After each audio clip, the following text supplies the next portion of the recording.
Amin. Silakan duduk kembali Bapak Ibu Saudara. Shalom Aleihim. Bapak Yahweh memberkati saudara sekalian. Malam hari ini saya akan mengajak untuk kita sama-sama merenungkan firman Tuhan, saudara-saudara. Materi pada malam hari ini saya beri judul bagaimanakah menghadirkan Tuhan di dalam kehidupan kita. Apabila kita kedatangan seorang petinggi negara, oh betapa senangnya kita, saudara. Terlebih lagi yang hadir di dalam hidup kita itu adalah Tuhan sendiri. Maka pasti di dalam kehidupan kita itu akan penuh dengan damai sejahtera. Bukan cuma damai, tetapi juga hidupnya diberkati oleh Bapa Yahweh. Bukan cuma diberkati juga, tetapi diberikan kesehatan. Yang jelas, kalau Tuhan ada bersama dengan kita, pasti yang ada hanyalah hal-hal yang menyenangkan. Nah, untuk itu Bapak Ibu Saudara, saya akan ajak untuk kita melihat ayat-ayat firman Tuhan atau satu kisah bagaimana Raja Daud membawa tabut perjanjian sebagai simbol dari kehadiran Tuhan sendiri dibawa masuk ke istananya atau ke rumahnya. Nah, untuk itu saudara-saudara, mari kita buka di dalam kitab 2 Samuel atau Samuel Bet pasal 6, dan kita akan membaca dari mulai ayat 1 sampai dengan ayat yang ke-11. Kalau sudah ketemu, saya akan membacakannya untuk Bapak Ibu Saudara, demikianlah bunyinya. Dan Daud kembali mengumpulkan orang-orang pilihan di Israel sebanyak 30.000 orang. Lalu Daud dan seluruh rakyat yang ada bersamanya bangkit dan pergi ke Baale Yehuda untuk mengangkat dari sana tabut Elohim yang namanya disebut dengan nama Yahweh Sebaot, yang berdiam di atas para kerub. Mereka menaikkan tabut itu ke atas sebuah kereta baru dan mengangkatnya dari rumah Abinadab yang ada di atas bukit. Maka Uza dan Ahyo, anak-anak Abinadab, menuntun kereta baru itu. Dan mereka mengangkatnya dari rumah Abinadab yang ada di atas bukit dengan tabut Elohim. Dan Ahyo berjalan di depan tabut itu. Dan Daud serta seluruh keluarga Israel sedang menari-nari di hadapan Yahweh dengan seluruh alat musik, kayu cemara, dan harpa, dan kecapi, dan tamborin, dan perkusi, dan simbal. Dan ketika mereka tiba di tempat pengirikan Nahor, lalu Uza mengulurkan tangannya pada tabut Elohim dan memegangnya, karena lembu-lembu itu hampir membalikkannya. Kemudian murka Yahweh menyala-nyala terhadap Uza, dan Elohim membunuhnya di sana karena kesalahannya, dan dia mati di sana di dekat tabut Elohim. Dan hal itu menyebabkan Daud marah karena murka Yahweh menyala-nyala terhadap Uza. Maka orang menamai tempat itu Peres Uza sampai hari ini. Dan Daud menjadi takut kepada Yahweh pada hari itu, lalu berkata, bagaimanakah tabut Yahweh akan datang kepadaku? Dan Daud tidak mau membawa tabut Yahweh kepada dirinya ke kota Daud. Lalu Daud mengalihkannya ke rumah Obed Edom orang Gad itu. Dan tabut Yahweh itu berada di rumah Obed-Edom, orang Gad itu selama 3 bulan. Dan Yahwe memberkati Obed-Edom dan seisi rumahnya. Sampai di sini pembacaan kitab suci kita. Saya ingin mengajak saudara untuk merenungkan kisah yang cukup menarik ini. Bagaimana Raja Daud yang akan membawa tabut perjanjian dengan suatu persiapan yang sangat luar biasa. Dikatakan tadi bahwa Daud mengumpulkan orang-orang pilihan sebanyak 3.000 orang. Dan mereka juga mempersiapkan kereta yang belum pernah dipakai. Dan Daud membawa tabut itu. Tetapi di tengah jalan, saudara-saudara, ternyata tabut itu berjalan miring karena mungkin keretanya mengenai lubang dan tabut itu hendak jatuh. Dan di situ dikatakan ada Uza yang berada di dekat tabut. Ketika melihat tabutnya miring, langsung dia pegang tabut itu. Dan ternyata Uza langsung mati seketika. Bagaikan kena setrum listrik yang sangat tinggi. Mengakibatkan Uza langsung tewas di tempat. Nah, disitulah kemudian Daud menjadi takut. Dan dia juga marah. Kenapa peristiwa ini bisa terjadi? Lalu Daud menolak untuk membawa tabut itu melanjutkan perjalanan. Daud membawa tabut itu ke rumah Obed-Edom. Nah, Bapak Ibu yang terkasih, tabut itu ditinggal begitu saja oleh Daud selama 3 bulan lamanya. Dan ternyata ada reaksi yang sangat luar biasa. Selama 3 bulan itu, rumah Obed-Edom diberkati Bapak Yahwe luar biasa. Nah, dari kisah ini, saya berpikir sangat menarik untuk saya bagikan kepada saudara. Di mana kalau Tuhan itu tinggal di dalam rumah kita, sama seperti tabut perjanjian yang ada di rumah Obed-Edom. Di sini dikatakan 3 bulan lamanya dan rumah Obed-Edom diberkati luar biasa. Saya yakin jikalau Tuhan ada di rumah kita, tidak usah 3 bulan saudara, di bawah 3 bulan saja, hidup saudara pasti akan diberkati oleh Bapa Yahwe.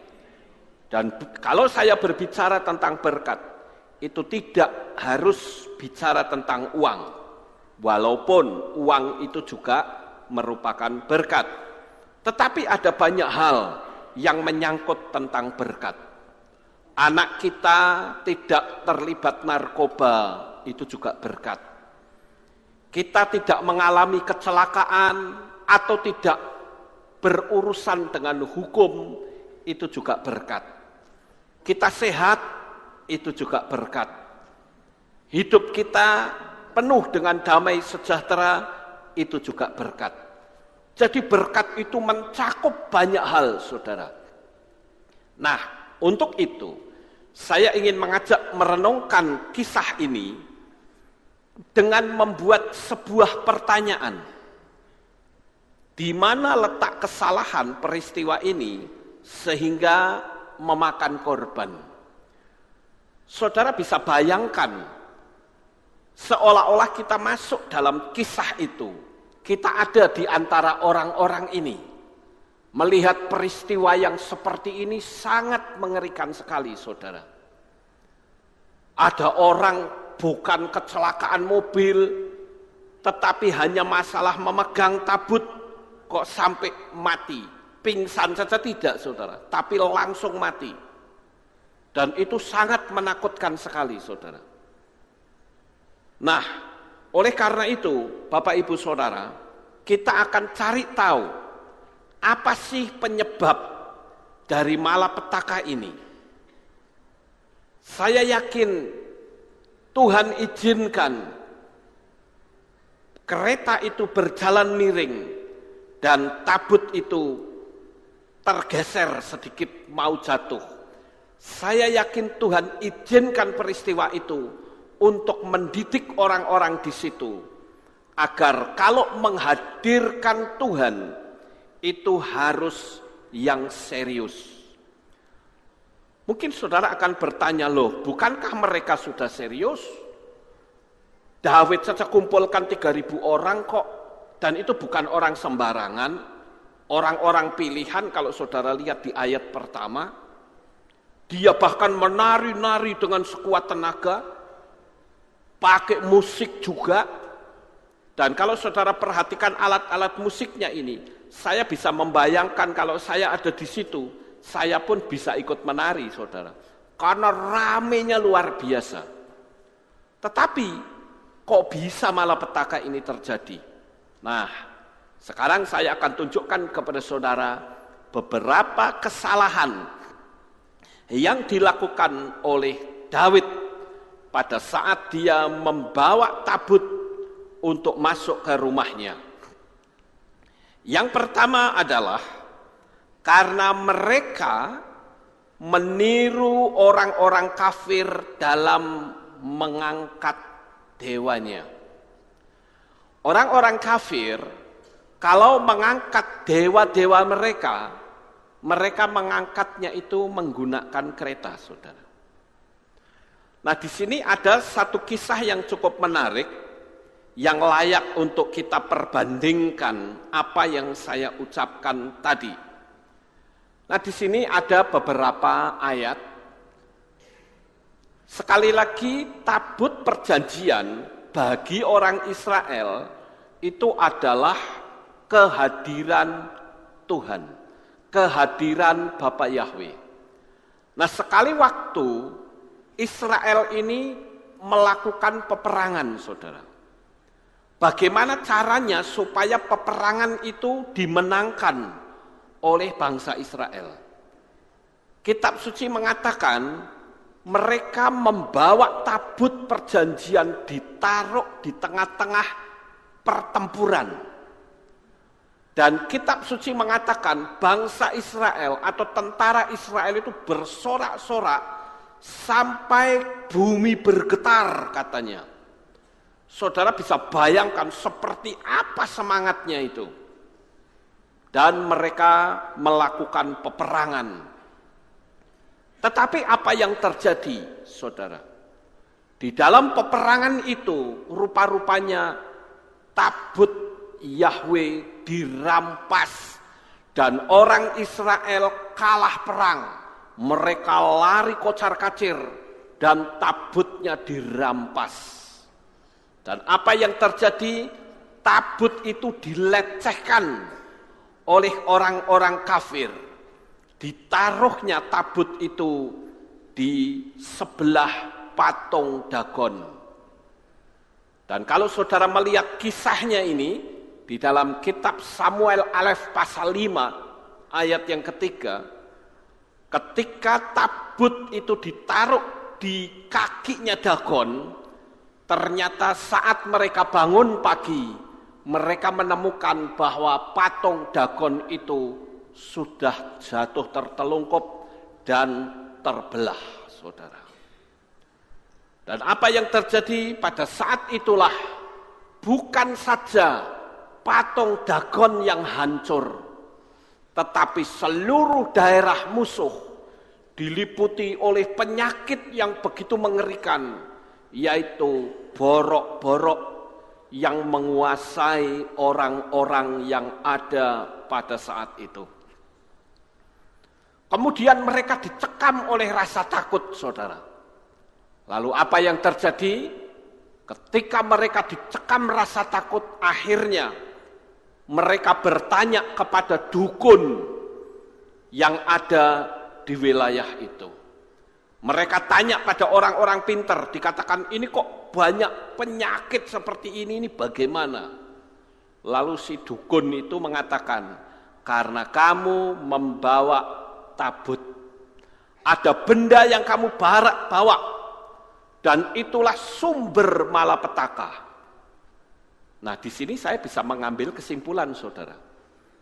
Kalau hadirat Tuhan datang, dan orang-orang yang ada di situ adalah orang-orang yang tidak memiliki hati dengan Tuhan, itu malah bisa mendatangkan celaka. Oleh karena itu, saudara, para dukun berkata, kembalikan saja tabut itu, sekalian bayar dendanya. Barangkali dengan memberikan bayaran itu, Tuhannya orang Israel mau mengampuni. Lalu mereka tanya, harus bagaimana saya lakukan itu? Di situ kan banyak borok-borok, coba kamu bikin borok-borok terbuat dari emas dan tikus-tikus. Kamu bawa di samping tabut itu, kamu suruh dia pulang. Dan apa yang terjadi, saudara? Tabut itu ditaruh di kereta, kemudian tabut itu ditarik di kereta dan keretanya ini ditarik oleh lembu.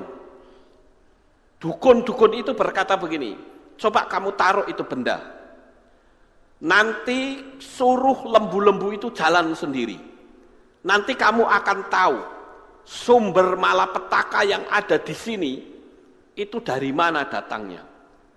Kalau lembu itu datangnya dari utara atau pergi ke utara, berarti yang dari utara itu sumbernya. Tapi kalau pergi ke Israel, nah itu berarti Tuhannya orang Israel yang bikin malapetaka. Sehingga mereka menaruh tabut di atas kereta, ditarik lembu, dia jalan. Dan sampai di tempat penuaian, orang-orang melihat itu ada lembu membawa tabutnya kembali katanya. Wah, mereka bersukacita. Dan apa yang dilakukan mereka, saudara? Ketika lembu ini berjalan, raja-raja mereka mengikuti dari belakang. Nah, untuk itu lebih menarik kalau kita baca ayatnya, saudara. Ini sangat menarik sekali ya. Coba kita baca ayatnya di dalam 1 Samuel pasal 3, 1 Samuel pasal 5 ayat 3, pasal 5 ayat 6, pasal 6 ayat 8 sampai 12 dan 13. Ini cukup menarik ya, supaya cerita saya ini punya dasar. 1 Samuel 5 ayat 3. Dan pada keesokan harinya, orang-orang Asdod bangun pagi-pagi, dan lihatlah, patung Dagon telah jatuh dengan mukanya ke tanah di hadapan tabut Yahwe. Dan mereka mengangkat patung Dagon serta meletakkannya kembali di tempatnya. Itu pun juga tumbang lagi, saudara. Nah, sekarang di ayat 6. Dan tangan Elohim menekan berat atas orang-orang Asdod, dan dia melemahkan mereka serta menghajar mereka dengan borok-borok, baik Asdod maupun wilayah-wilayah perbatasannya. Wah, ini bayangkan saja, saudara. Mereka berpikir bahwa tabut mereka senang, malah yang terjadi borok-borok ya. Kemudian di ayat 8 sampai 12. Dan kamu harus mengambil tabut itu dan menempatkannya ke dalam kereta itu, dan benda-benda emas yang harus kamu bayar kepada dia sebagai persembahan penebus salah, haruslah kamu tempatkan di dalam sebuah peti di sisinya. Dan kamu harus membiarkannya pergi, maka dia pergi. Dan kamu harus melihat, jika dia mendaki jalan yang alurnya ke Bet-Semes, maka dialah yang telah menimpakan malapetaka besar ini kepada kita. Tetapi jika tidak, maka kita tahu bahwa bukan tangannya yang telah memukul kita. hal itu hanyalah suatu kebetulan atas kita. Dan orang-orang itu melakukan demikian. Dan mereka mengambil 2 ekor lembu yang sedang menyusui dan mengikatkannya pada kereta itu. Dan mereka menahan anak-anaknya di dalam rumah. Dan mereka menempatkan tabut Yahwe di dalam kereta itu. Juga peti dan tikus-tikus emas serta patung borok-borok mereka. Dan lembu itu berjalan lurus di jalan itu pada jalan ke Bet-Semes. Mereka benar-benar berjalan di jalan raya sambil menguak dan tidak menyimpang ke kanan atau ke kiri sampai ke perbatasan Bet-Semes. Begitupun para pemimpin Filistin yang berjalan di belakang mereka. Jadi saudara bisa bayangkan ketika tabut itu ditaruh di lembu, di kereta lembu, dan lembu itu jalan sendiri, diikuti oleh raja-raja mereka, saudara. Ngikutin dari belakang, lembunya kemana diikutin aja. Nah, kemudian saudara, di pasal 6 ayat 13 dikatakan, dan orang-orang Bet-Semes yang sedang menuai panen gandum mereka di lembah, ketika mereka mengangkat mata mereka dan melihat tabut itu, maka bersukacitalah mereka melihatnya. Jadi akhirnya mereka bersukacita karena tabutnya kembali. Nah, kesalahan yang pertama yang dilakukan oleh Daud adalah mereka meniru orang kafir dalam mengangkat dewanya. Menurut aturan, tabut itu tidak boleh ditaruh di kereta lembu, saudara. Tidak boleh. Yang harus dilakukan untuk memindahkan tabut itu dipikul. Ya, paham ya, dipikul, diangkat oleh manusia. Nah, di sini kesalahannya adalah karena Daud meniru orang kafir dalam mengangkat dewanya. Jadi karena dia melihat, kan ya orang-orang ini kan pada melihat ada lembu yang jalan, tabutnya nyampe sendiri. Nah, Daud memakai metode itu. Harusnya tabut itu dipikul, tidak boleh ditaruh di kereta lembu. Nah, ini kesalahan yang pertama, saudara. Dan ini menjadi sebuah gambaran bahwa kalau kita memperlakukan Tuhan di dalam hidup kita, tidak boleh seperti orang kafir memperlakukan dewanya. Kenapa?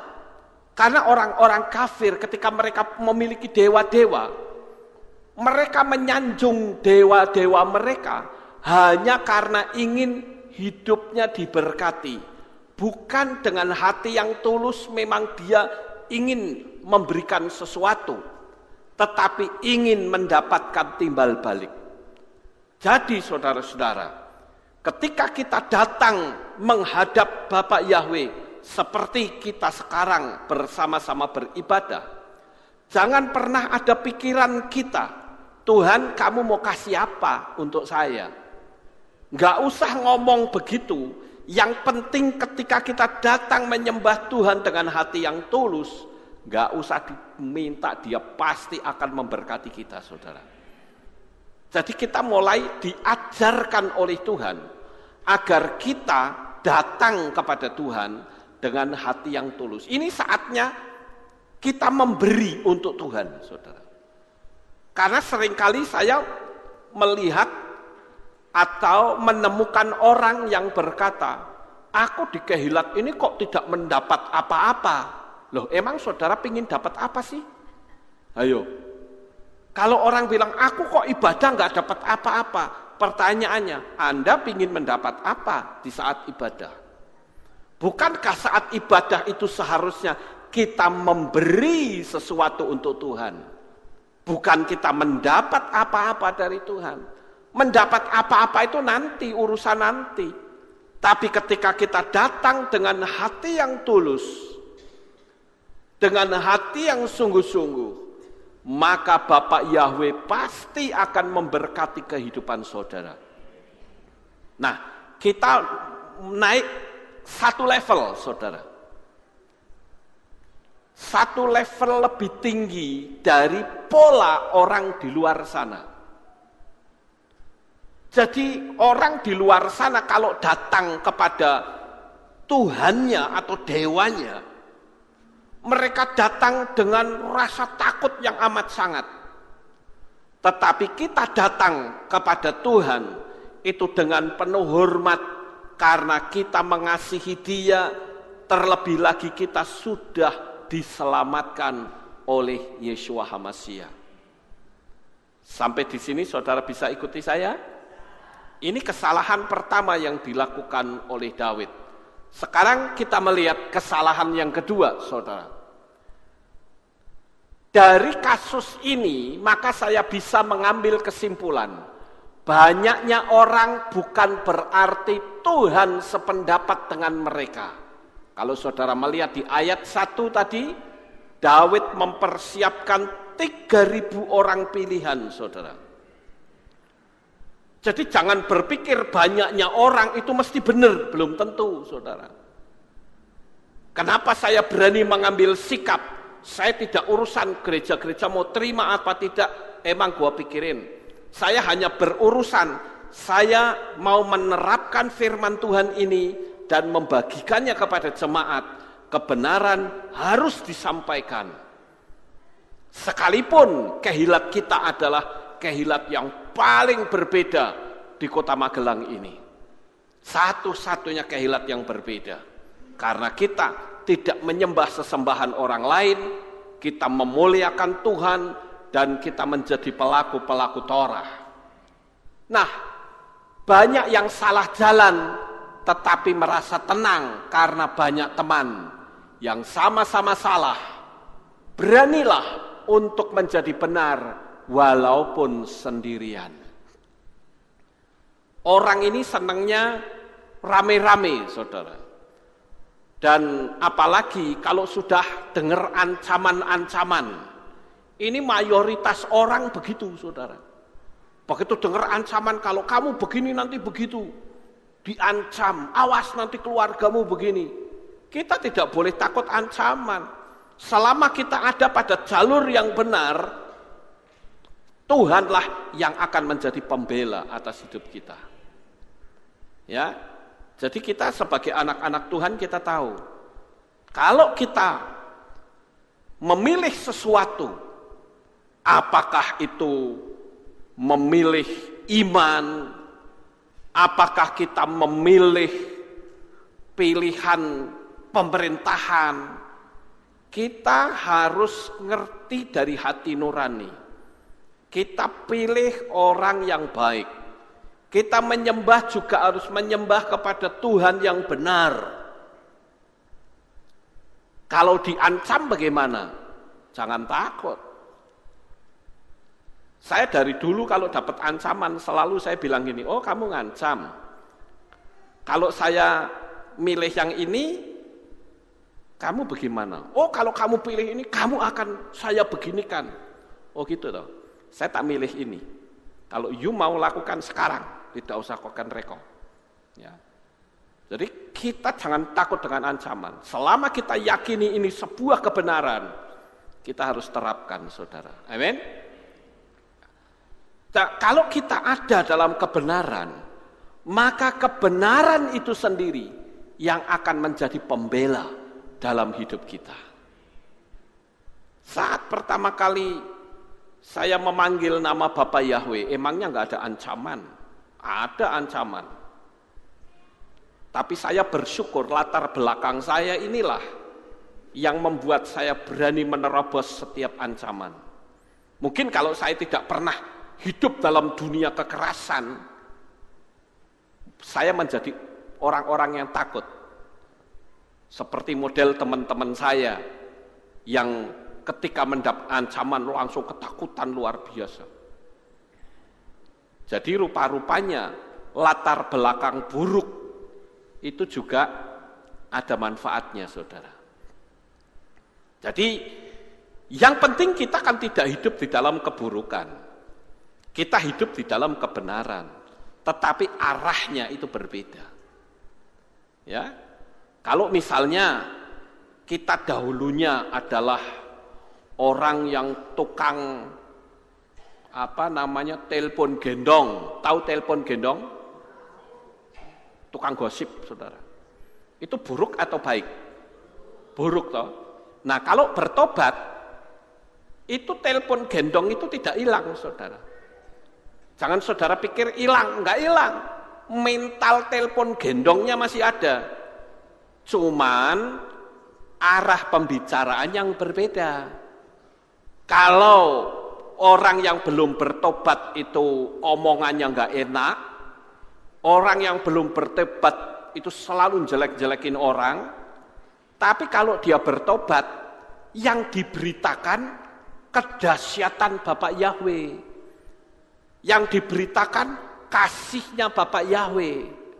Paham saudara-saudara? Nah ini berbeda, arahnya berbeda. Ya. Jadi kita sebagai anak-anak Tuhan harus ngerti arah tujuan kita kemana. Ini yang kedua. Ya, jadi banyaknya orang bukan berarti Tuhan itu sependapat dengan mereka.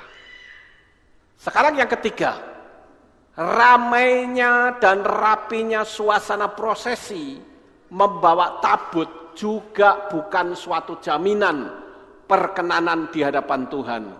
Karena dia mau sesuai dengan aturan yang ditetapkannya sendiri.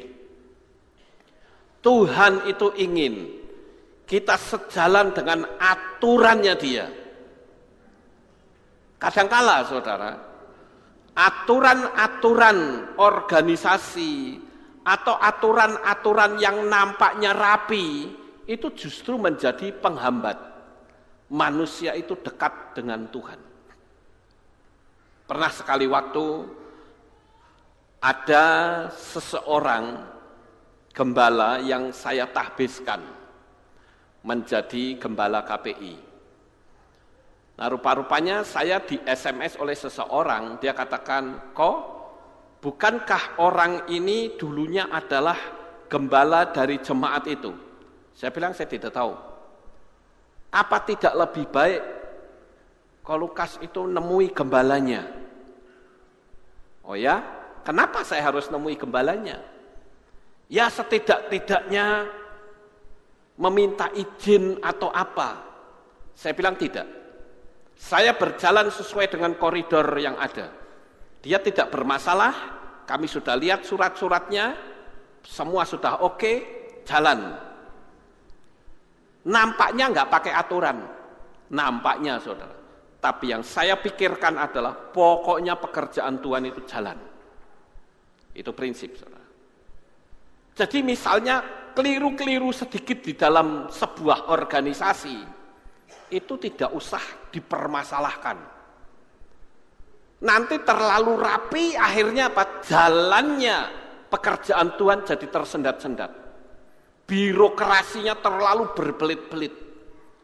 Saya tidak mau seperti itu. Saya katakan selama saya jadi ketua KPI, ya beginilah jalan organisasinya. Mau ya syukur, tidak mau, it's okay, no problem. You mau masuk gabung ke kita, ya jalannya seperti ini. Nah, kalau tidak mau, cari organisasi lain. Kalau saya gampang seperti itu. Saya hanya berpikiran, pokoknya pekerjaan Tuhan itu jalan. Pekerjaan Tuhan itu maju. Jadi jangan terlalu dipersulit sekali. Kalau kita mau ikutin aturan banyak berbelit-belit, kita nggak bisa bergerak, saudara. Tapi sekarang yang terpenting adalah lihat pekerjaan Tuhan ini harus bergerak dengan cepat. Tidak boleh dihambat dengan pola-pola duniawi. Memang kita bisa rapi itu lebih baik. Tetapi kalau itu mengalami satu kesulitan, saya hanya berkata jalan saja terus. Karena ada orang yang berkata begini, "Pak lah di tempat saya ini kayaknya tidak disetujui kalau misalnya pasang papan, pelang Kehilat Pemulihan Indonesia. Gimana tuh Pak? Saya bilang nggak usah pasang pelang, jalan saja, pokoknya pekerjaan Tuhan jalan. Iya toh? Jadi kita jangan sampai dipersulit hanya hal-hal yang sifatnya duniawi, saudara. Yang penting kita dekat sama Tuhan, kita melayani dengan baik. Ya, tidak ada hambatan, kita tetap ada pada jalur koridor hukum yang ada. Selesai. Kenapa kita sulit-sulit? Ya. Nah, jadi kalau saya lihat di sini ramai dan rapinya orang belum tentu berkenan. Karena sebetulnya prosesi ini itu sudah tidak sesuai dengan firman Tuhan. Karena dia pakai lembu, ditarik, saudara. Kemudian yang ketiga, Tuhan tidak mau ada orang yang berada di depan tabut. Dia tidak mau. Coba kita lihat di dalam kitab 2 Samuel, pasal yang ke-6 ayat yang ketiga. Mari kita buka sekali lagi, 2 Samuel 6 ayat yang ketiga. Mereka menaikkan tabut Elohim itu ke atas sebuah kereta baru dan mengangkatnya dari rumah Abinadab yang ada di atas bukit. Maka Uza dan Ahyo, perhatikan, anak-anak Abinadab menuntun kereta baru itu. Perhatikan kata menuntun kereta baru. Di dalam teks berbahasa Ibrani itu bukan menuntun, saudara. Ya, dalam teks bahasa Ibrani saya kutipkan sedikit, di sana dikatakan Bnei Abinadab no hakim et ha agalah hadasah. Di sini ada kata no hakim. Apa sih no hakim ini? No hakim itu artinya mengendarai. Jadi tabutnya di belakang, si Ahyonya mengendarai di depan, saudara. Ya, di dalam teks bahasa Inggris ditulis dengan kata drove, yaitu mengendarai. Sekarang saudara bandingkan dengan 1 Samuel 6 ayat 12 tadi. Ya, coba saya akan bacakan untuk saudara. 1 Samuel 6 ayatnya yang ke-12. Dan lembu-lembu itu berjalan lurus di jalan itu pada jalan ke Bet-Semes. Mereka benar-benar berjalan di jalan raya sambil menguak dan tidak menyimpang ke kanan atau ke kiri sampai ke perbatasan Bet-Semes. Begitupun para pemimpin Filistin yang berjalan di mana, saudara? Di belakang mereka. Ya. Jadi ketika tabut itu dikembalikan, lembunya jalan sendiri, tidak ada satu pemimpin mereka yang berani berada di depan tabut, saudara. Tidak ada yang berani. Tetapi Ahyo dia mengendarai kereta, seolah-olah dia menjadi leadernya. Nah, ini yang keliru, saudara. Ya, makanya saya katakan ini gambaran bahwa Tuhan itu harus menjadi prioritas yang paling utama di dalam hidupmu. Dia harus di depan kita, bukan Tuhan di belakang kita, saudara. Tapi Ahyo berani di depan tabut sambil mengendarai kereta. Entah kenapa dalam perjalanan tadi kok tiba-tiba dia turun lalu jalan bareng. Tapi awalnya dia mengendarai kereta di depan, tabutnya di belakang. Ini prosesi yang tidak boleh terjadi, saudara. Nah, ini menjadi sebuah gambaran bahwa Tuhan itu harus di depan kita. Dia harus menjadi prioritas utama. Kita mungkin masih ingat ketika Yesua memanggil orang-orang. Ayo kamu ikut aku. Ada yang berkata, nanti ya, aku baru saja panen. Ada lagi yang alasan, oh saudaraku baru mati, macam-macam saudara. Ya Tuhan bilang, ya sudah kamu lakukan sendiri. Orang-orang yang seperti ini berarti tidak bisa mengutamakan Tuhan di dalam hidup mereka. Di dalam perjalanan hidup kita ini saudara, sebetulnya kita diperhadapkan dengan apa yang namanya prioritas. Prioritas itu artinya adalah mana yang kita dahulukan, itu prioritas. Saudara sedang naik mobil nih, tiba-tiba ada suara sirine dari belakang. Kita harus minggir, kita kasih prioritas. Begitu mobil jalan, oh ternyata ambulan yang lewat, dia bawa orang sakit. Itu prioritas. Kemudian ketika kita mengendarai mobil, ada suara lonceng. Tiba-tiba jalan kereta api itu ditutup. Kita harus memberi prioritas. Biarkan kereta itu lewat. Itu namanya prioritas. Nah, kita mau ke sini pun, saya yakin saudara pasti punya kegiatan di rumah. Ya toh? Kalau buka toko, mungkin tokonya masih buka. Aduh, masuk tak tinggal. Tapi kembali lagi, Tuhan harus menjadi prioritas utama dalam hidup kita. Wah, ini langganannya rame, masih pada datang bagaimana?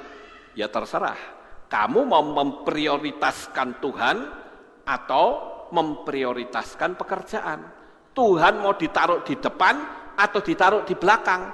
Kita yang mengendarai lembu. Sama seperti Ahyu yang mengendarai lembu, saudara. Tabutnya ada di belakang, itu enggak boleh seperti itu. Tabut harus di depan.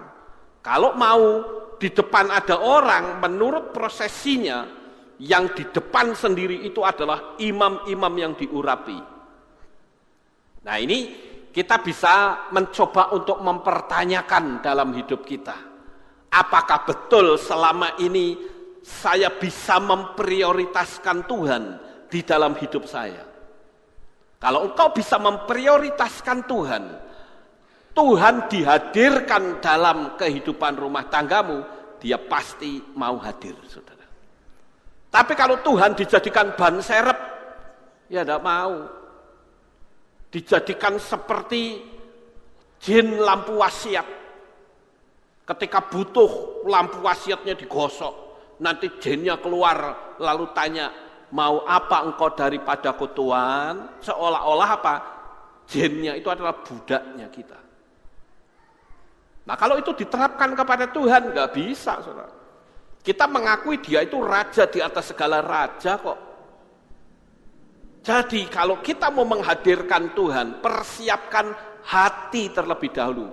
Bisa nggak kita memprioritaskan Tuhan di dalam hidup kita? Saya kasih gambaran saja, misalnya saudara didatangi oleh wali kota. Nggak usah presiden lah, wali kota saja. Tinggal di rumah saudara. Kira-kira apa saudara mau cuek sama wali kota yang tinggal di rumah saudara? Saya yakin tidak kan? Pagi hari ketika bangun kita sudah siapkan kopi dulu. Mari Pak Wali, silahkan diminum. Diutamakan saudara. Itu yang namanya prioritas. Mengutamakan sesuatu yang kita hormati. Nah begitu juga dengan kita. Kalau kita mau menghadirkan Tuhan, ayo ambil sikap hati. Aku harus bisa memprioritaskan Tuhan di atas seluruh kehidupanku. Berapa banyak orang yang ngerti di tempat ini ada jam-jam kebaktian. Tapi berapa banyak orang pula yang mengabaikan jam-jam ibadah itu. Masih mending kalau 1 minggu setidak-tidaknya masih bisa datang.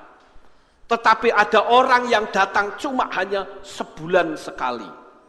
Ada yang lebih parah lagi, datangnya hanya khusus pada perayaan 7 hari raya. Itu lebih parah, saudara. Yang paling dan terparah adalah dia datang hanya kalau butuh saja. Ini kan ngeri. Orang yang seperti ini mau menghadirkan Tuhan di rumahnya, nggak cocok, saudara. Untuk menghadirkan Tuhan di rumahnya, siapkan hati agar kita jangan mengendarai kereta dan tabut kita taruh di belakang. Ini kesalahan yang ketiga. Sekarang kita lihat yang berikutnya.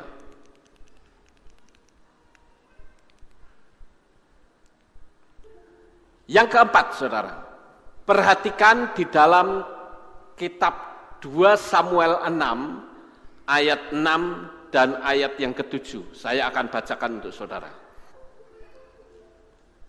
2 Samuel 6, ayat 6 dan ayat 7. Dan ketika mereka tiba di tempat pengirikan Nahon, lalu Uza mengulurkan tangannya pada tabut Elohim dan memegangnya, karena lembu-lembu itu hampir membalikkannya. Tindakan ini baik atau tidak? Baik, saudara. Kemudian murka Yahweh menyala-nyala terhadap Uza, dan Elohim membunuhnya di sana karena kesalahannya, dan dia mati di sana di dekat tabut itu. Perhatikan, karena kesalahannya. Salahnya di mana, saudara? Bukankah Uza dan Ahio ini adalah anaknya Abinadab juga? Tetapi kok bisa sampai mati? Bagaimana? Salahnya di mana? Ternyata kita bisa menemukan, saudara. Memang Abinadab itu punya anak namanya Uza dan Ahio. Tetapi yang berurusan dengan tabut dan orang yang dikuduskan untuk menjaga tabut itu bukan Uza dan Ahio, tetapi Eleazar. Nah ini saudara perhatikan, kita buktikan ayatnya ya. 1 Samuel pasal yang ke-7. 1 Samuel pasal 7 ayat yang pertama. Di sana dikatakan, lalu orang-orang Kiryat Yerim datang untuk mengangkat tabut Yahweh, serta membawanya ke rumah Abinadab di bukit. Dan mereka mengkuduskan putranya Abinadab, Eleazar, untuk menjaga tabut Yahweh itu. Jadi saudara, kalau kita melihat yang boleh berdekatan dengan tabut itu Eleazar, bukan Uza maupun Ahio. Ingat, ini yang dikhususkan ya. Di ayat ini jelas dikatakan, dan mereka mengkuduskan putranya Abinadab. Yang siapa?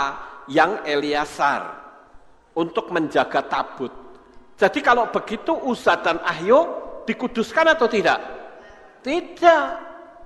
Dua orang ini tidak dikuduskan, saudara. Tidak mendapatkan hak atau wewenang untuk menjaga tabut. Yang boleh menjaga adalah Eleazar, tetapi dalam faktanya ternyata mengambil alih posisi dan dia belum ditahbiskan. Artinya apa? Seperti sekak, lukir, saudara. Dilukir. Posisinya diambil alih. Nah ini yang keliru, saudara. Di sini Tuhan hendak memberitahukan kepada kita bahwa di dalam sebuah pelayanan itu ada yang namanya imam dan ada yang namanya jemaat. Ketika jemaat itu tidak diberi wewenang dan dia berani mengambil alih, itu berbahaya sekali. Seperti kita melihat kasusnya Nadab dan Abihu, Datan dan Abiram, itu kan begitu, saudara.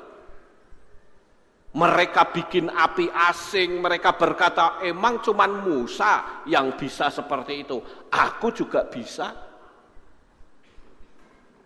Nah ini seringkali terjadi di gereja-gereja, saudara. Ketika dia usul sesuatu tidak diterima, dia keluar, lalu bawa orang-orang yang dekat dengan dia, ayo metu jangan di gereja itu. Emang cuman dia saja yang bisa jadi gembala, aku juga bisa. Ini kan mengambil alih kekuasaan, dia berpikir dengan kekuatan uangnya, dia bisa mendirikan. Saya katakan kalau itu bukan perintah Tuhan, apalagi mendirikan sebuah jemaat di atas kepahitan orang lain, pasti akan gagal, saudara. Nah ini yang harus kita sebagai anak-anak Tuhan tuh hati-hati. Kalau kita mau melayani, melayanilah yang benar. Orang usul itu bisa diterima, bisa tidak. Kan gembala itu punya pemahaman, punya pemikiran. Kalau usul ini diterima, nanti akibatnya begini. Kalau usul ini tidak diterima, akibatnya nanti seperti ini. Dia tahu. Karena dia kan pandangannya luas, saudara.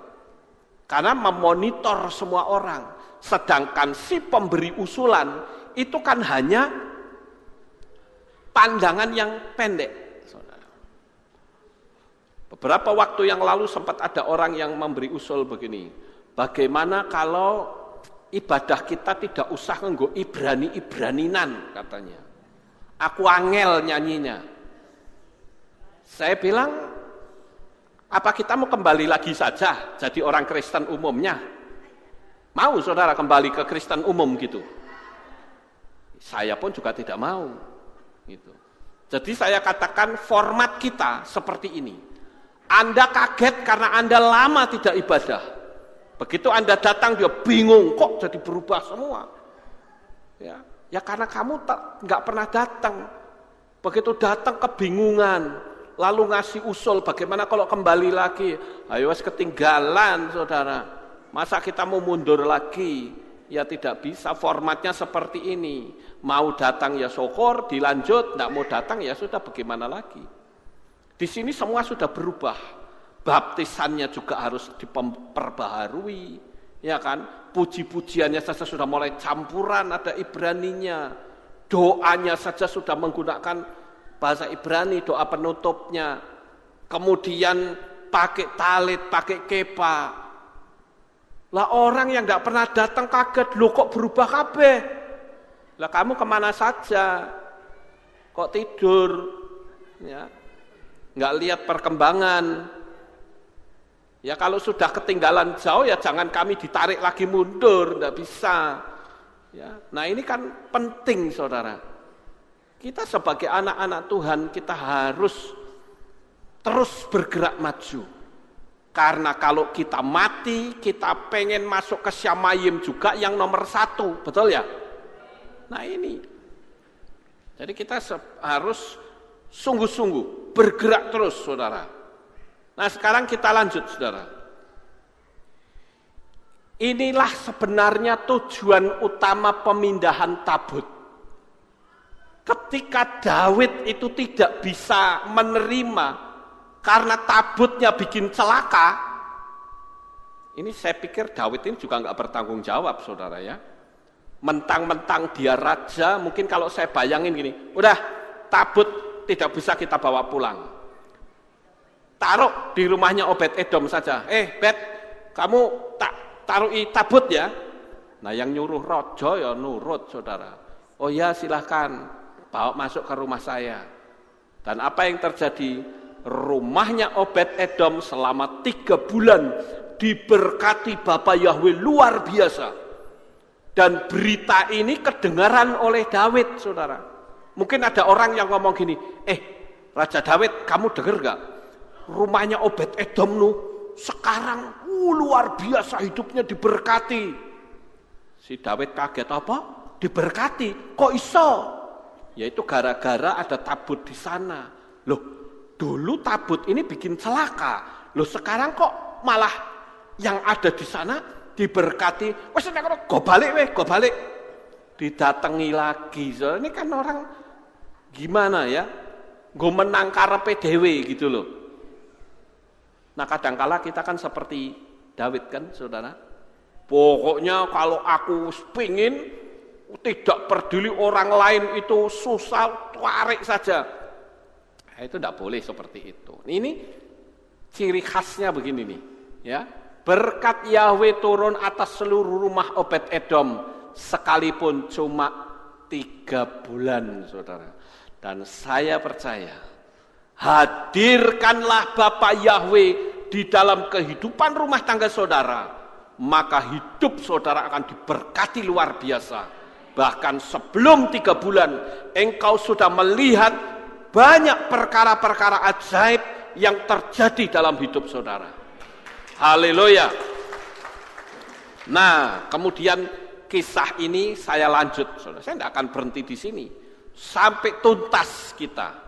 Nah, sekarang kita lihat dari keindahan kisah ini adalah Daud mau belajar dari kesalahan masa lalu dan memperbaiki diri demi hidup diberkati Tuhan. Nah, ini keindahannya di sini, saudara. Daud ngaku salah. Oh ya, salah berarti aku ya, karena naruh tabut di kereta. Lah sekarang tabutnya jangan ditaruh di kereta, dipikul sesuai aturan, saudara. Dan apa yang terjadi? Disinilah Daud menjadi orang yang nomor 1 menari-nari. Tapi gambar ini salah ini ya. Karena di dalam kitab 2 Samuel 6 ayat 14, Daud itu enggak telanjang baju, saudara. Enggak wudo baju itu tidak. Tetapi justru dia memakai baju efod. Ya, coba kita lihat ayatnya. Ayo kita buka di dalam kitab 2 Samuel 6 ayat 14. 2 Samuel 6 ayat 14. Dan Daud menari-nari dengan seluruh kekuatannya di hadapan Yahweh, dan Daud memakai baju efod dari lenan. Jadi selama ini banyak orang yang mengatakan Daud menari-nari sambil telanjang, itu atas dasar ucapannya Mikal, istrinya Daud, saudara. Tetapi kalau kita melihat Mikal mengatakan menelanjangi diri, itu artinya menghinakan diri karena menari-nari kayak orang gila, saudara. Bukan menelanjangi diri berarti wudo baju, itu tidak. Maksud enggak di ayat ini, saudara? Dia justru memakai baju efod. Apa sih baju efod itu? Kalau saudara membaca di dalam kitab Wayikra, saudara akan menemukan bahwa baju efod itu adalah baju khusus imam besar, baju kekudusan. Nah, biasanya baju efod itu kalau imam besar itu ada memakai urim tumim, ya, yang seperti batu akik itu loh, yang ditaruh di depan itu. Nah, itu namanya urim tumim, saudara. Jadi Daud ini bukan begini, saudara, cuma pakai cawet tok, salah ini gambarnya, saudara. Dia justru pakai baju efod, baju kemuliaan imam, baju imam yang dikuduskan. Dia merubah formatnya dari pola asing menjadi pola menurut aturan Torah, saudara. Nah, ini sangat luar biasa sekali, bukan? Ini. Jadi keindahan dari kisah ini adalah Daud mau belajar dari kesalahan masa lalu demi supaya hidupnya diberkati oleh Tuhan. Saudara mau hidupnya diberkati Tuhan? Nah, kalau mau, ayo kita benahi hidup kita. Ya, perbaiki masa lalu kita yang jelek, kita perbaiki supaya hidup kita menjadi berkenan di hadapan Tuhan. Nah, bukan cuman Daud memperbaiki kesalahan, tetapi yang pertama adalah memindahkan tabut dengan sukacita. Dengan sukacita, kata sukacita itu berarti keluar dari hati. Ada sukacita, Berarti Daud ini melakukan dengan tidak terpaksa. Pertanyaannya, kalau saudara datang beribadah itu terpaksa atau dengan sukacita? Kalau saudara datang ibadah, ya lagi-lagi Rebo, cepet lagi Sabat, Sabatnya pagi lagi, males. Itu artinya apa? Terpaksa. Ya wes lah terpaksa daripada nanti didatengin tim besok gak enak. Wes teko wae teko. Itu artinya datang tidak dengan sukacita. Nah, tidak datang dengan sukacita kok mau menghadirkan Tuhan, itulah aneh, saudara. Sama seperti kita. Kalau kita ibadah lama sedikit, misalnya kayak cacing kepanasan, mulet sana, mulet sini, ya. Lah ibadah saja pinginnya cepat-cepat pulang. Lah kalau saudara ngitung duit pinginnya lama atau sebentar? Lama. Kenapa harus lama? Banyak, saudara. Padahal sekarang sih nggak perlu lama ya. Lihat 1 lembar sudah banyak, saudara. 1 miliar bisa nggak 1 lembar? Bisa, pakai cek. Emangnya pakai kericik? Kalau pakai duit kericik sebulan tuh bisa selesai, saudara. Ngitung 1 miliar. Pakai duit receh itu, kericik-kericik itu yang 500 rupiah. Hitung itu satu-satu sampai 1 M. Lah nanti bisa 1 bulan baru selesai. Ya. Nah, jadi kita sebagai anak-anak Tuhan, kalau mau menghadirkan Tuhan, belajarlah untuk kita mendekatkan diri dengan Tuhan dengan hati yang sukacita. Saya tidak ingin saudara datang karena terpaksa. Terpaksa aku ditarik bojoku kok. Tidak boleh begitu. Berarti saudara nggak datang dengan hati yang tulus. Tapi Daud, dia lakukan itu dengan sukacita. Coba saya bacakan ayatnya ya, di pasal 6 ayat 12 saya bacakan. Dan hal itu diberitahukannya kepada Raja Daud dengan mengatakan, Yahweh telah memberkati rumah Obed-Edom dan semua yang dimilikinya karena tabut Elohim. Lalu Daud pergi dan membawa tabut itu dari rumah Obed-Edom ke kota Daud dengan sukacita. Nah, ini rahasianya di sini, saudara. Jadi ayo kita datang kepada Tuhan dengan sukacita. Baca kitab suci juga dengan sukacita. Berdoa juga dengan sukacita.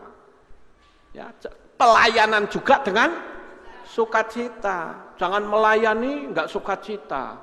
Cemberut ya, mukanya ditekuk gitu.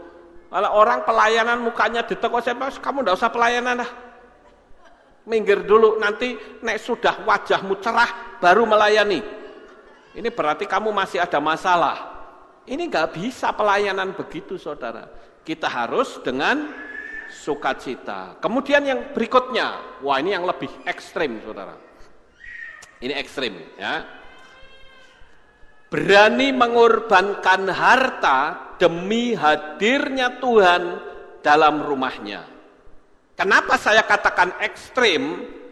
Karena Daud mengorbankan lembu jantan dan anak lembu gemukan setiap 6 langkah. Coba kita baca di ayat yang ke-13 ya. Dan terjadilah ketika orang-orang yang mengangkat tabut Yahweh telah berjalan 6 langkah, dia mengorbankan seekor lembu jantan dan seekor anak lembu gemukan. Jadi dari rumah Obed-Edom nih, Daud kasih aba-aba. Ayo kita jalan. Mulai jalan, musiknya bunyi. Brung tong tong brung tong prong tong brung, dia jalan, dia menari-nari, saudara. Begitu sampai 6 langkah dia berhenti. Sembelih lembu. Jues. Jalan lagi, dung tong, jalan lagi, sembelih lagi, buat di mana-mana ada darah luar biasa. Saudara bisa bayangkan, ya, darah berceceran di mana-mana. Ini sebagai darah pengampunan, dan darah penyelamatan. Kalau kita berbicara darah, itu sangat menarik, saudara. Karena hanya melalui darah, kehidupan itu ada. Amin. Kemarin pada hari Senin, saya mendapatkan penghargaan karena saya menjadi pendonor darah minimal 25. Saya sudah mendonorkan 39 kali. Nah, karena saya dapat undangan, saya datang di Artos sehingga saya mendapatkan penghargaan dari wali kota, saudara. Nah ini, saya foto bareng dengan Pak Wali, ya. Di belakangnya saudara bisa lihat ini pemberian penghargaan pendonor darah 25 kali oleh wali kota Magelang dan seminar kesehatan. Nah ini sangat menarik kalau kita bicara tentang darah, saudara. Karena darah itu adalah kehidupan. Tanpa darah manusia tidak akan bisa hidup. Manusia kecelakaan ketika darahnya habis, maka dia pasti mati. Tetapi karena kita yang memberikan darahnya, darah itu tidak mengenal agama loh, saudara. Ya, makanya dia dari sambutan wali kota ini sangat bagus. Ya, karena pendonor darah itu bisa disebut sebagai pahlawan kehidupan. Kenapa? Karena dia tidak peduli mau agama apapun. Dan saudara yang mendonorkan darah juga tidak mau pilih-pilih nanti mau dikasih ke siapa. Itu artinya apa? Saudara memberi kehidupan kepada orang lain, saudara. Nah, kenapa pertanyaannya sekarang adalah mengapa kita dilarang minum darah? Kenapa? Siapa di sini yang masih suka minum darah atau makan darah? Ada?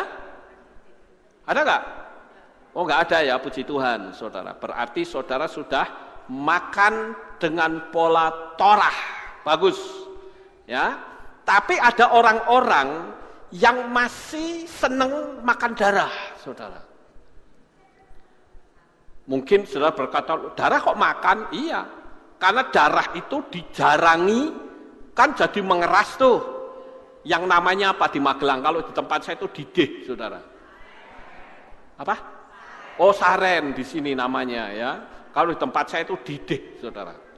Dulu saya waktu masih kecil, saya pernah beli didih ayam atau saren ayam. Ya, dibumboni, ya enak wong dibumboni, saudara. Tapi setelah ngerti, wah, kita nggak boleh makan darah, saudara. Minum darah segar pun tidak boleh. Kenapa? Karena darah itu pembawa penyakit. Coba kalau orang sakit selalu yang ditanyakan apa? Coba cek darah. Nanti kan akan ketahuan di dalam darah saudara itu ada apa. Kalau orang narkoba, kalau dicek darahnya, bisa nggak ketemu narkobanya di situ? Bisa. Ya. Kalau saudara kena kanker, bisa nggak darahnya? Bisa. Karena darah itu adalah pembawa penyakit. Jadi di dalam kitab Maaseslihim itu juga sudah ada aturan di sana.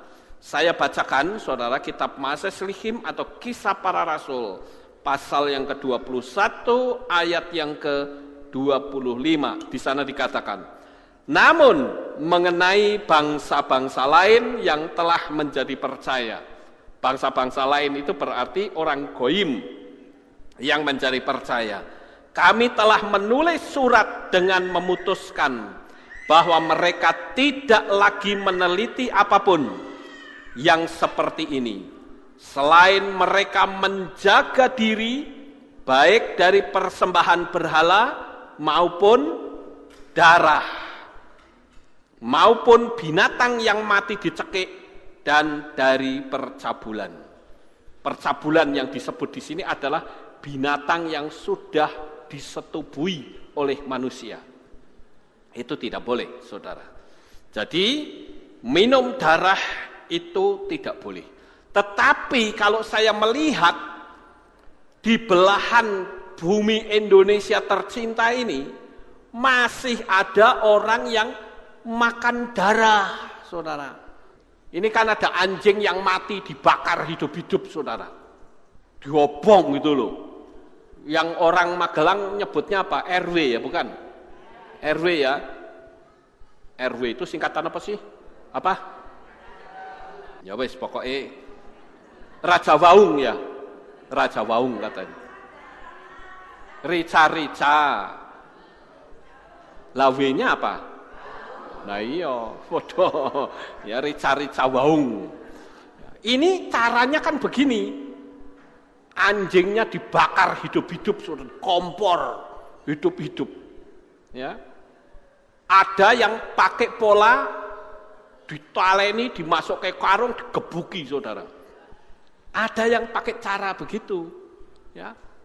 Kemudian setelah anjingnya mati, ini matinya tersiksa loh, kasihan ya.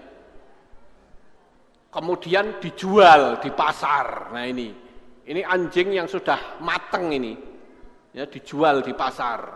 Ini juga, wah rame orang yang jualan anjing begitu banyak. Kemudian tikus juga, saudara. Ya, ini di belahan dunia di Indonesia ini masih ada. Cuman saya rasa tidak perlu saya sebutlah, nggak enak ya, nggak etis. Ya, ada nih makan tikus, tikusnya di sop. Ini banyak sekali. Ya, coba sekarang kita baca ayat-ayat ini untuk membuat saudara bisa mantap. Ya, coba kita baca Wayikra atau Imamat pasal yang ke-7, ayat yang ke-26 dan 27. Imamat pasal yang ke-7, ayat 26 dan 27. Dan di seluruh tempat kediamanmu, kamu tidak boleh makan darah apa saja, burung ataupun hewan. Setiap orang yang makan darah apa saja, maka orang itu harus apa, saudara? Dilenyapkan dari bangsanya. Wah, ini tegas ya. Ini makan gak kosher ini namanya, saudara. Kemudian di Wayikra 17, sekarang kita lihat. Imamat pasal 17. Dan kita membaca ayat 10 sampai ayat 12. Ya.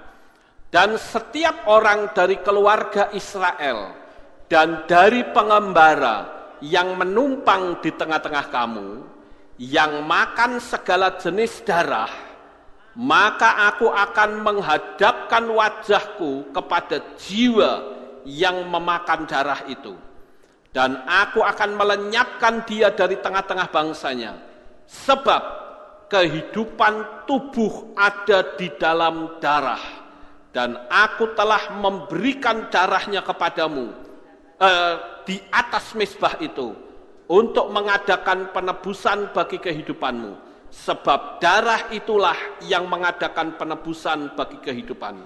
Itulah sebabnya aku telah berfirman kepada Bani Israel, tidak seorang pun di antara kamu boleh makan darah, dan pengembara yang menumpang di tengah-tengah kamu pun tidak boleh makan darah. Jadi dengan ayat ini saudara mantap ya, tidak boleh makan darah. Darah apapun tidak boleh, saudara.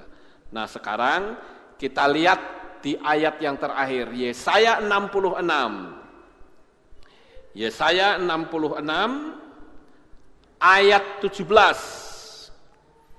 Mereka yang mengkuduskan dan menahirkan dirinya sendiri di taman-taman, mengikuti seseorang yang ada di tengah-tengahnya, orang-orang yang melahap daging babi dan kejijikan dan tikus, mereka akan dilenyapkan bersama, firman Yahweh.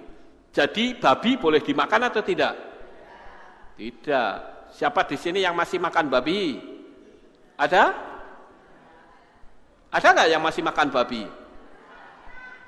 Puji Tuhan, kalau tidak ada, berarti saudara adalah orang-orang yang tunduk kepada kebenaran firman Tuhan. Amin.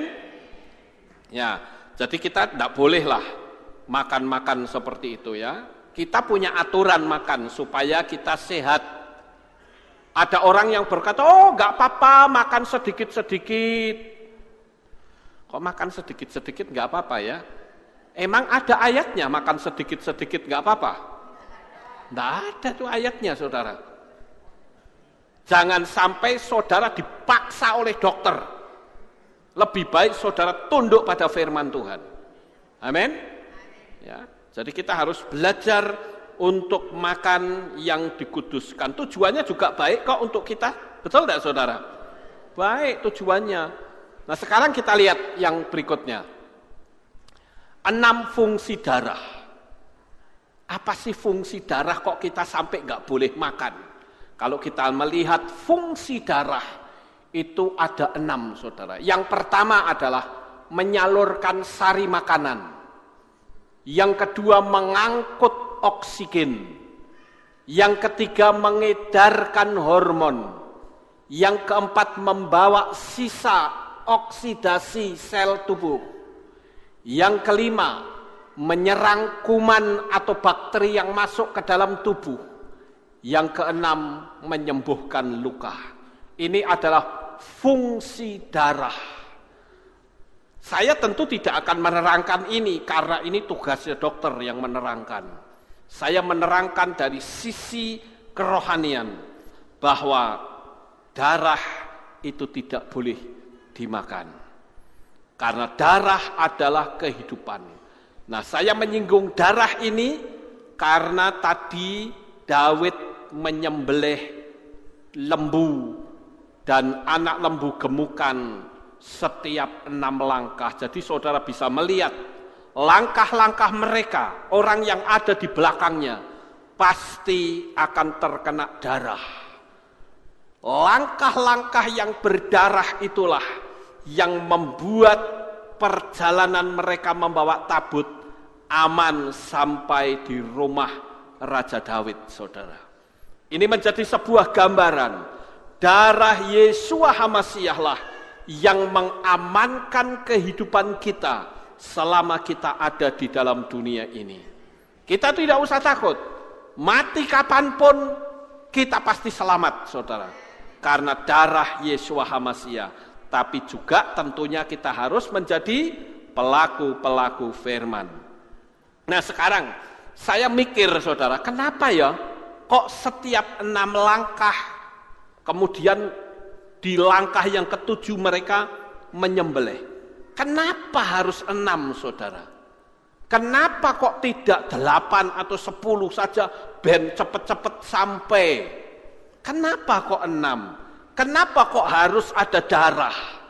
Nah, di sini ternyata saya mendapatkan satu hikmat bahwa 6 adalah angka manusia.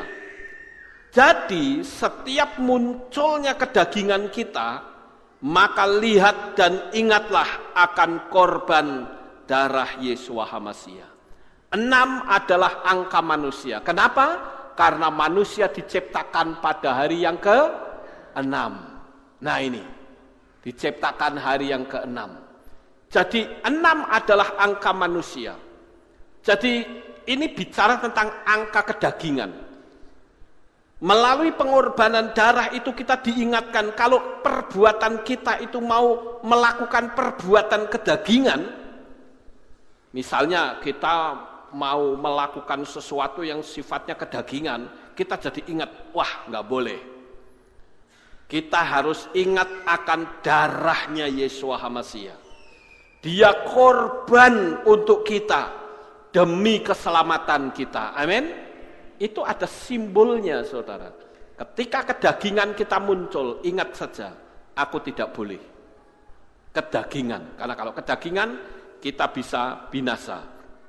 Yang terakhir, yang ketiga, Daud menanggalkan gengsinya, menari sekuat tenaga. Dan ini belum pernah dilakukan oleh raja manapun juga. Saudara coba cari di dalam kitab suci, di kitab Raja-Raja atau kitab Melehim, baik Melehim Alef maupun Bet, saudara cari di sana raja yang menari-nari kayak David. Tidak ada, saudara. Menari-nari di depan tabut. Artinya apa? Dia menanggalkan gengsinya. Saya punya satu gambar, ini cukup baik ya saudara. Ibarat seperti seseorang yang sudah dalam posisi berbahaya. Dia sedang berpegang pada gengsi.